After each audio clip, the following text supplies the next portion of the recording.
At Collins Group Realty, when we are charged with the opportunity to meet with seller clients, prospective seller clients, or think about putting their home on the market, the main thing that they're looking to hear from us, among others, is what do I need to do to improve my property in preparation for going on the market? It's a perfect question, and we love answering the question. In fact, so much so that one of the tenets of our approach in looking through their home is something we coined buyer horribilization.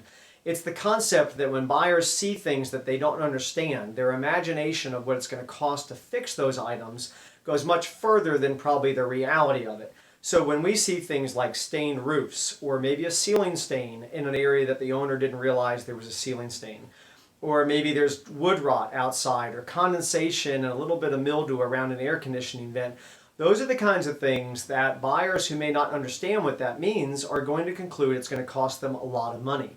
They see a stained roof, they think, better replace the roof. So maybe it costs $375 to clean the roof versus $15,000 to replace it. A buyer's thinking $15,000, you can fix it for $375. That's a good recommendation in terms of getting the house ready for market. So when you're thinking about putting your house on the market, start thinking buyer horribilization and what you're going to need to do to get your home ready so you don't have to deal with that. As always, I'm Chip Collins at Collins Group Realty, and thank you for your time today.